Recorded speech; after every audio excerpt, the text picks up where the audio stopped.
There's one thing about conversations nowadays that just truly pisses me off. Why do almost every single time I have the feeling that I'm just being interviewed for a job? It's like you meet a person in some kind of social setting, in a bar, whatsoever.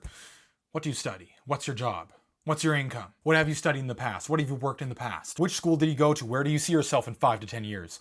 All these kind of questions that I would just be asked at a job interview. Like at this point, you can just have my CV. I can like airdrop you a PDF file, right? And you can just go through it. And after you go through it, you can tell me if you want to keep talking to me or not. And I can do the same for you. And the whole situation is solved.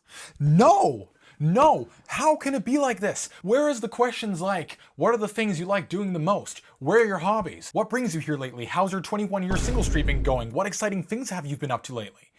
Where are those questions? Those questions that would allow you to tell more about yourself, the things that are actually more interesting about you. Like, am I the only one who goes into conversations in public and before they even start wants them to end already? We would just have to be changing small things and things could be so much better. Like, we're meant to fucking connect, not be machines, right? But if the way how we talk to each other is basically like how somebody would be when they're applying to a job so that they can just be a productive workhorse, well, where's the human aspect in that? If there's one thing I'm pretty sure about, and that's probably also related to social media somewhat, you can tell me if you agree with me on this or not, it's that we've unlearned how to be human. And we're noticing the ramifications of that deeply. I mean, why else would one of the biggest problems with Gen Z currently be loneliness? Holy shit. Like, maybe a lot of people are scared to go outside and present themselves in front of other people because it's all about performance. All the amazing things you have accomplished in the past. And let's say you've gone through an episode where you've been depressed for, I don't know, 1, 2, 3 years. You've been socially awkward, didn't achieve that much, didn't work that many jobs, didn't get the best university degree. I don't fucking know. And all of a sudden you feel like you're being left out and you don't want to go back in because you're scared that people will judge you, that people will look down on you, because people will think that you're fucking worthless, that you're not lovable. I think that's a fear that a lot of people have. And the only way how to get rid of it is by finally treating humans as humans. The fact that I'm even saying this blows my mind. And yeah, here we are. Why am I even laughing? Like, since when has it been cool to base your worth off your productivity to a system you don't even like participating in? Like, when?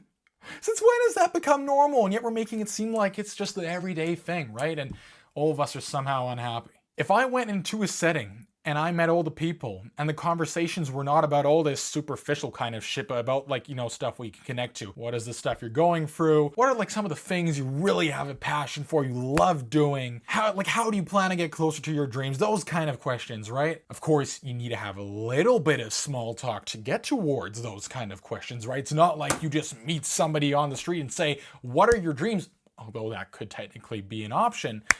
But I think you get the point what I'm trying to make. You have to have some questions before to get rid of that tension in order to have a conversation where both people open up. But it's possible, right?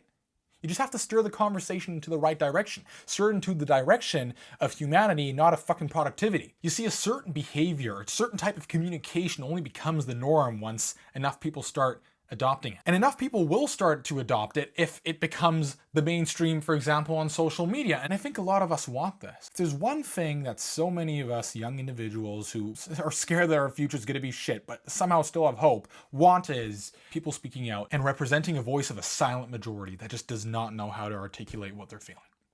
That's okay. That's why social media in that kind of scenario exists. That's the fucking benefit of it, but we're not using it. Instead, we're just doom scrolling pointlessly and doing the opposite, becoming more brain dead.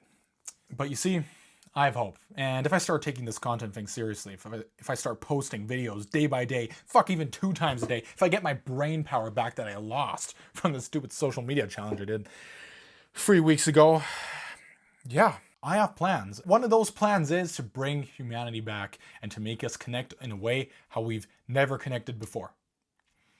And I'm probably going to need your help for that. But I think right now it's still too early. I can't say too much of that yet. But it is something I will be doing in the future. And I will not die until I've done it. That's all I can say now. And it will benefit all of us. But until then, I wish you the best day or evening. Stay safe. Chase your dreams.